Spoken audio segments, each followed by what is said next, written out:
History of the Great Pacific Garbage Patch. In 1997, Captain Charles Moore, an oceanographer, officially discovered the massive floating garbage accumulation while sailing through the North Pacific. The Great Pacific Garbage Patch, or GPGP, spans an area of about 1.6 million square kilometers, making it twice the size of Texas.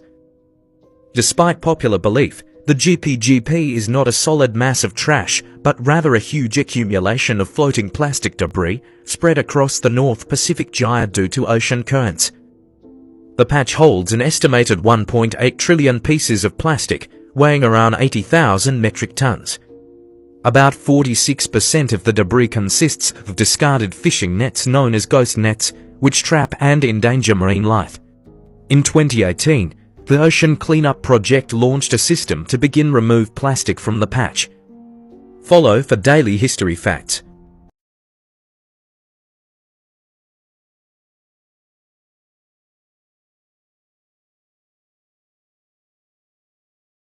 How much plastic pollution do you think the world is producing a year? 57 million tons, according to a new study. Line it all up and it would circle the Earth 1,500 times. Or pile it all into New York City Central Park and it would be as high as the Empire State Building. Researchers at the University of Leeds examined improperly disposed plastic that goes into the open environment. Not plastic sent to landfills or that are properly burned. 2/3 of that massive amount of plastic pollution comes from the global south. And for 15% of the world's population, governments simply lack waste disposal systems to properly collect and dispose of the plastic. Lagos, Nigeria emitted the most plastic pollution of any city. India leads the world's countries in plastic pollution with 10.2 million tons each year. The United States, well, it ranks 90th in plastic pollution, producing more than 52,500 tons. But it should be noted, wealthier global north countries aren't completely without blame. Many export their plastic pollution to developing countries that are unable to dispose of it properly. The study does not focus on the overall plastic production process, which emits large amounts of greenhouse gases that contribute to climate change.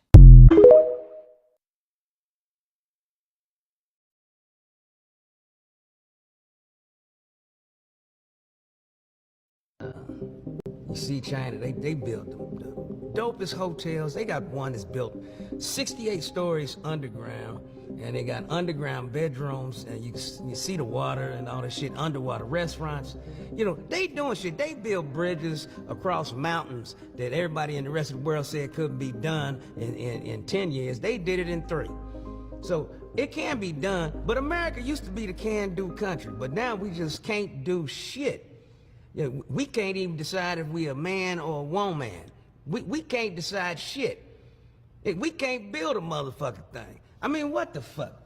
Now you can't go to the beach because we got a fucked up infrastructure. That's what it is. Sewage plants can't handle the shit, so you just gonna dump it in the ocean. That's what the fuck it is. And I'm still trying to figure out why every factory in this goddamn country is next to a river, and so they can conveniently dump the waste into the river that you used to be able to swim in and drink out of. That's how fresh it used to be. But now, you gonna kill yourself. Because they trying to charge us for water, and that's why water's on sale now. Water costs more than gasoline, y'all. It was all a plan. Pollute the motherfucking water, then we gonna charge them for the shit. If they want some clean water, they gotta buy it now. Can't drink it out the faucet at your crib now, can you? It's all a plot. You're gonna be buying air in a minute, trust me. This is why they put polluting the air, nigga. You're gonna have to get a bottle of fresh air from the Rocky Mountains. And you like just, can't have none of my air, nigga, this shit's expensive. Be ready for it. We're all being fucked. Reptilicans, democrats, who gives a fuck? It's heads or tails, it's still a goddamn quarter. 2 sides to the middle. Should be at least 17 parties. Did anybody know that Cornel West was running for president? No, because your mainstream media ain't telling you that shit.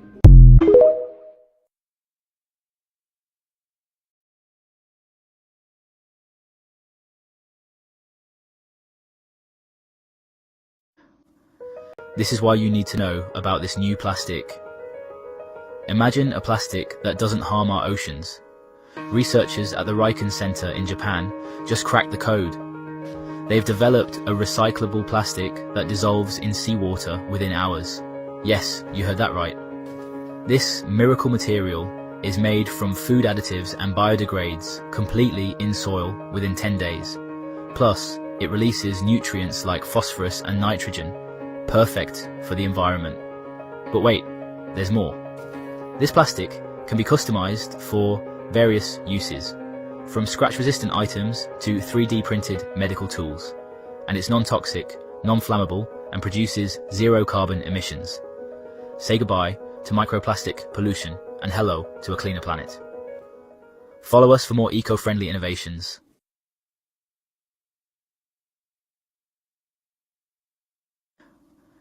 This is why you need to know about this new plastic. Right. Once it's done being used, we don't care. We want to get rid of it. Right. But I knew plastic is made of petroleum, crude oil. Going back to the energy thing, energy can't be destroyed nor created. So I'm like, well, that's untapped potential energy right there. And think about how much waste United States has. Exactly. You really have an untapped resource. You know what I mean? At your disposal. Like, you know, we talk about there's all these oil pockets in the earth. Oh, we're running out of the oil. Our oil reserves are our landfills. That's all that oil just right there, just sitting there dormant, vacant, waiting for us to tap in. So when I saw the masks in the ocean, it made me think, why aren't we recycling masks? Why? Because they're contaminated. They have diseases, viruses, dirt, whatever on them. Now that they're in the ocean, now they have salt water, algae. We can't turn that into another mask. You're right.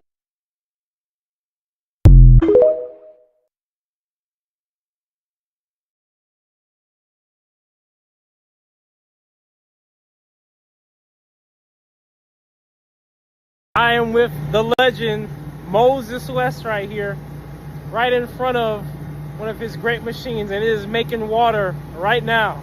Yep, and this is the machine that we're going to use to actually take diesel that you produce, and we're going to actually show you turn that diesel into water. Yep. We're Plastic actually going to show into water. Plastic into water. We're actually going to show it happening, the process of this machine running that generator, running the generator back here on the diesel that Julian produces, and we are going to make water with that. Yes, so sir. all around the world, what you can do is you can take plastic, recycle that plastic into a fuel, and turn it into water that people can drink. And we all know that there's no shortage of plastic in the world. Yep, it's brilliant.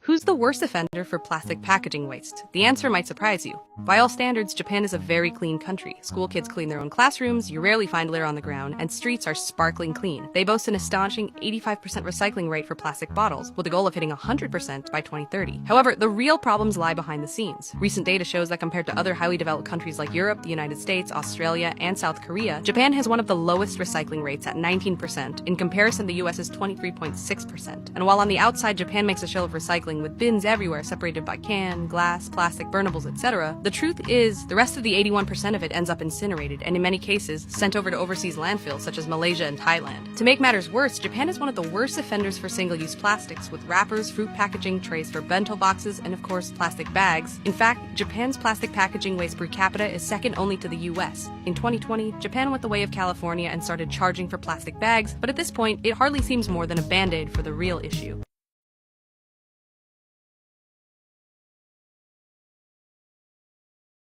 Started charging for plastic bags, but at this point, it hardly seems more than a band-aid for the real issue. This is plastic diesel. Diesel made from plastic waste. And this is an AWG 5000 made by Moses West, making 3.8 gallons of water per minute. We're gonna turn plastic waste into water. Let's do it. Boom. Beautiful.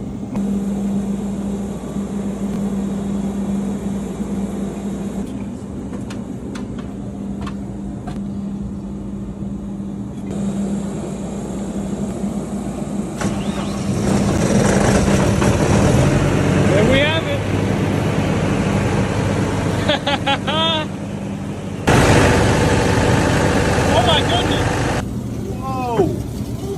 first some of the water made from plastic waste. Let's see how this water do. Wow. It's completely pure water right there.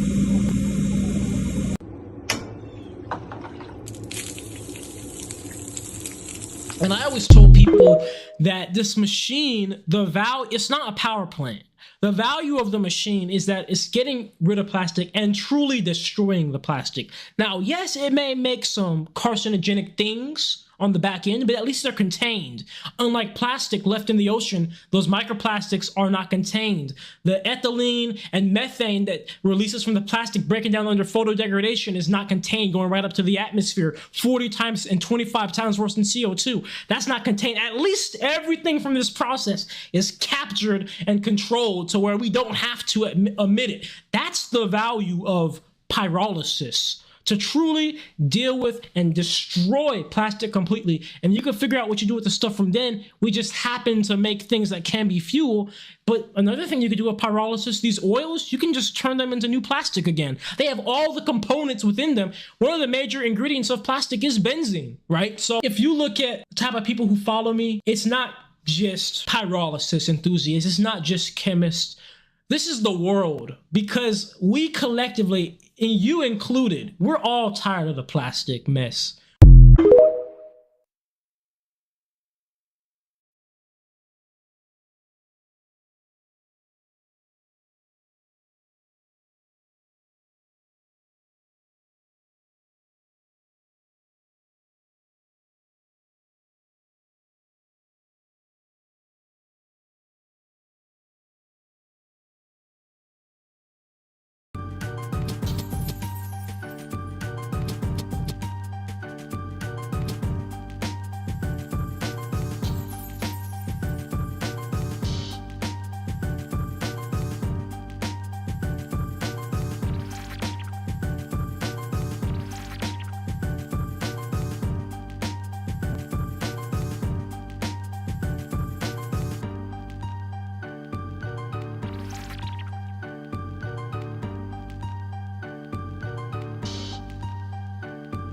I'm completely self-taught with everything except for welding. So all the electrical sides of my machine, the mechanical engineering, the chemistry, I have taught myself through doing it. You know, in researching and having the in-person experience, things sometimes will be very difficult to learn how to do it properly and do it safely. And so I would say the biggest problem I overcame was when earlier this year, or not this year, but 2024, around May, I had an explosion of my machine because I had a mechanical device that I did not turn on. And so that was a big problem to overcome, because I was hospitalized from that explosion for a few months, and I had to learn the importance of having protocols, having a list of how you're going to turn things on in order so you don't forget anything important and you have an accident. We are so happy that everything is good with you, because you know that's really, really dangerous. But that was I was about to ask. So how did you test your machines? Maybe you can tell a little more for our viewers, just the process, you know, how it was. Absolutely. So in short, how it works is plastic is made of petroleum, right? But the petroleum in plastic is trapped within it, right? So in order for us to get the petroleum out of the plastic, it needs to be heated up. But this process that I do is not the same as burning the plastic outright. Of course, we know plastic is flammable. If you set it on fire, it burns very well.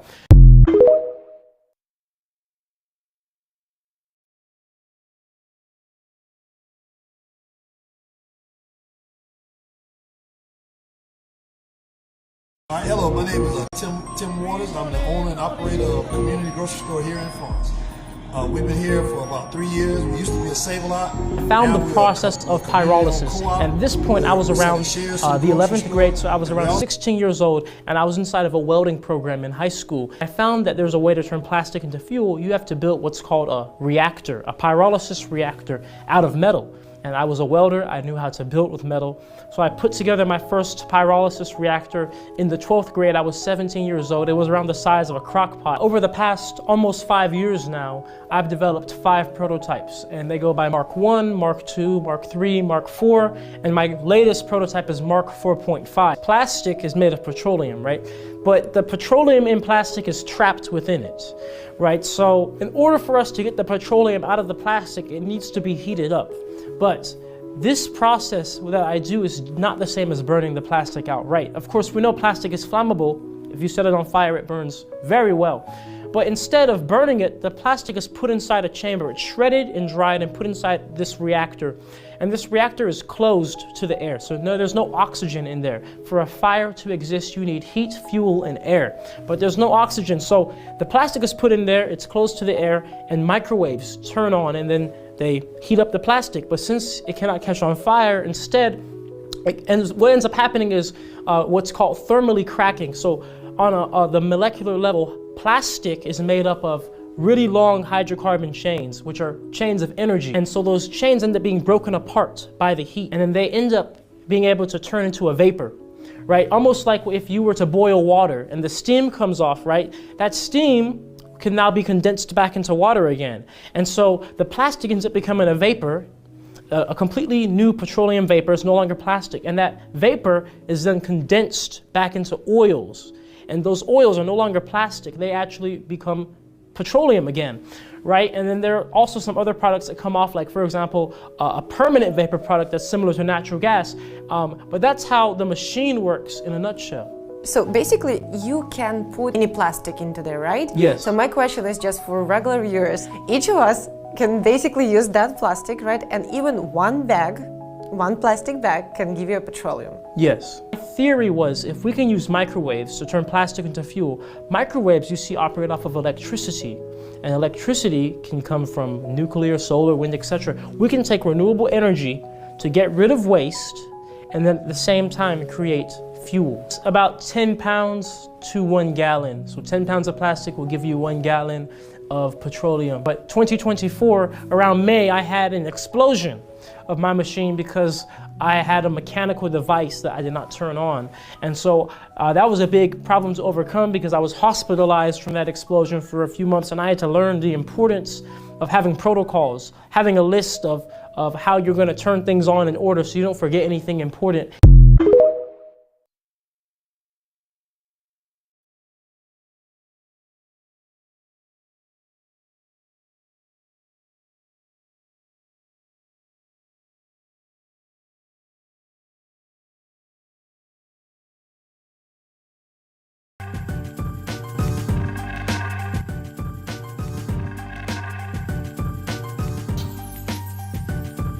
Listen, everybody, I got crazy news that we need to make go viral. The whole world needs to know this. The biggest achievement ever. This is diesel I made from plastic waste.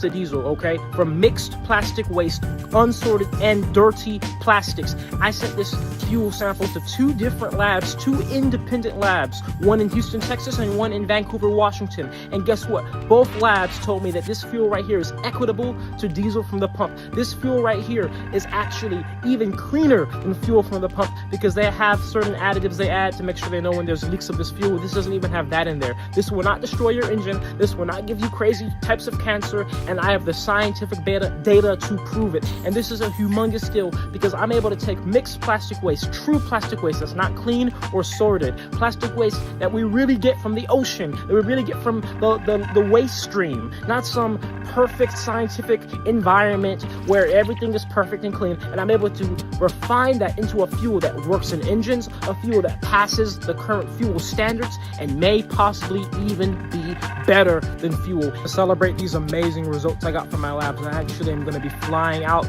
to Vancouver, Washington to go see the lab in person, ask them some questions, interview them, see their whole process. But while I'm out there, I gotta do a meet and greet. So I'll be doing a meet and greet in Oregon, everybody, okay? So if you're in Oregon, If you have a venue space, if you have a diesel vehicle, let me know. I would love to run a diesel engine while we're out there to celebrate the plastic diesel working out. And of course, I'm going to ship the plastic diesel, not put it on the plane with me. But nonetheless, yeah, let me know, right? If you got a venue space, if you do security, if you have a diesel vehicle, please, naturejab.com/meet. You can also go to naturejab.com, or you can email booking@naturejab.com, or you can also DM the booking page, and we will be looking out for your emails and your messages. So thank you. Here we have the GC from both labs, or the gas chromatography. And basically, I know this is kind of difficult to read, but essentially, first of all, let's compare it to regular diesel. So from this lab, ASAP Labs here, they did my GC with the heavier spectrum of my diesel fuel. And so you see, if we compare it to regular diesel, you can actually see yourself that not only do the spikes and the charts look completely similar, but actually you can see that the certain spikes like C17, C16 range, they're pretty much identical, the same. So basically what this represents is from a long hydrocarbon chain range, or basically how much energy is in the fuel. This quite similar to regular diesel there. And this other lab here has done my lower boiling point molecule GC, and essentially what that means is these are almost like gases that are dissolved within the diesel, kind of like how, you know, when you have a soda, you have CO2 dissolved within the water. And so it's a gas in the water. So these are lower boiling point molecules, like you see here. We have pentane, butane, propane.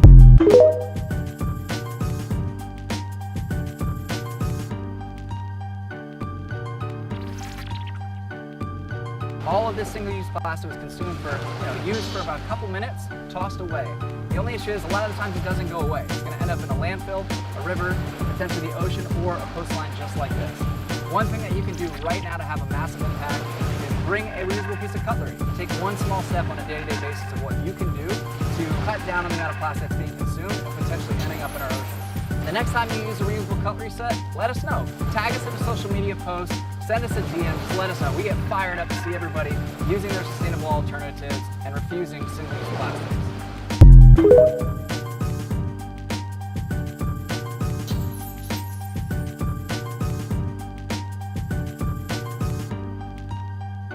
Here are some of the most shocking statistics about plastic pollution you should know about. Every minute, a dump truck's worth of plastic waste enters our oceans alone.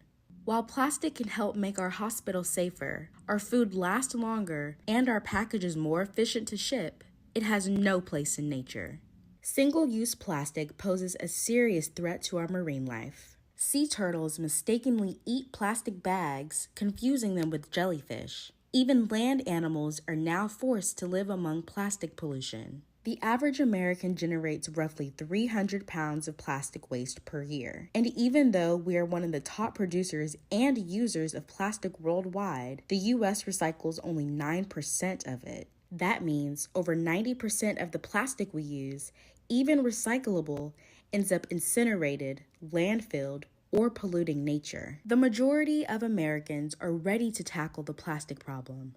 Are you?